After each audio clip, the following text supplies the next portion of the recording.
அந்த ரீல பாத்தீங்கன்னா அந்த மைல்டு பேரலிசிஸ் அந்த கேன்சர் பேஷண்ட் அந்த ஒய்ஃப் வந்து அந்த அவங்க ஹஸ்பண்டுக்கு வந்து ரொம்ப அழகா சப்போர்ட் பண்றாங்க. அதை நினைக்கும் போது ரொம்ப ரொம்ப சந்தோஷமா இருக்கு. ஃபர்ஸ்ட் ஆஃப் ஆல் எல்லாத்துக்கும் ஹாப்பி உமன்ஸ் டே. இன்னைக்கு ஒரு கரெக்டான ஒரு கண்டனர். இந்த மாதிரி பேரலிசிஸ் பேஷண்ட்டுக்கு டேப்லெட்டும் இந்த மாதிரி எக்ஸஸ் மட்டும் போதும்னு நினைக்கிறீங்களா?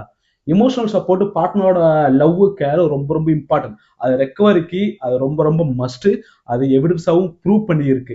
இந்த மாதிரி பார்ட்னரோட லவ் சப்போர்ட் கொடுக்கும்போது அந்த பேஷண்ட்டுக்கு ஒரு டோபமைன், செரோட்டோனின் இந்த மாதிரி பாசிட்டிவ் ஹார்மோன் நல்ல ஹாப்பி ஹார்மோன் ரிலீஸ் ஆகும். அப்படி ரிலீஸ் ஆகும்போது அவங்க நல்லா மோட்டிவேட்டா இருப்பாங்க, நல்ல ஒரு பாசிட்டிவ் மைண்ட்ஸோட இருப்பாங்க. அது மாதிரி தெரப்பில நல்லா இன்வால்வ் ஆவாங்க. அது மாதிரி ஸ்ட்ரெஸ் ஹார்மோன கார்டிசோல் நல்லா கம்மியாகும். அதனால ஃபங்க்ஷன் இருக்கிறவங்களுக்கு நல்லா கிடைக்கும். அது மட்டும் இல்லாம அவங்களோட ஃபேமிலிஸ் மெம்பரோட ஒரு சப்போர்ட்டோட அவங்க நம்ம நல்லா சப்போர்ட் பண்ணோம்னா அவங்களுக்கு எக்ஸசைஸ்ல நல்லா இன்வால்வ் ஆவாங்க.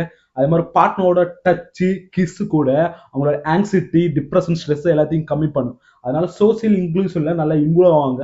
அதனால ஃபாஸ்டா ரெக்கவரி கூட ஆவாங்க. அந்த அக்கா வந்து ரொம்ப அழகா அவங்க ஹஸ்பண்டுக்கு நல்லா சப்போர்ட் பண்ணிட்டு இருக்காங்க. அதை நினைக்கும் போது எனக்கு ரொம்ப சந்தோஷமா இருக்கு. She is doing very good job. Thank you. Share the reel.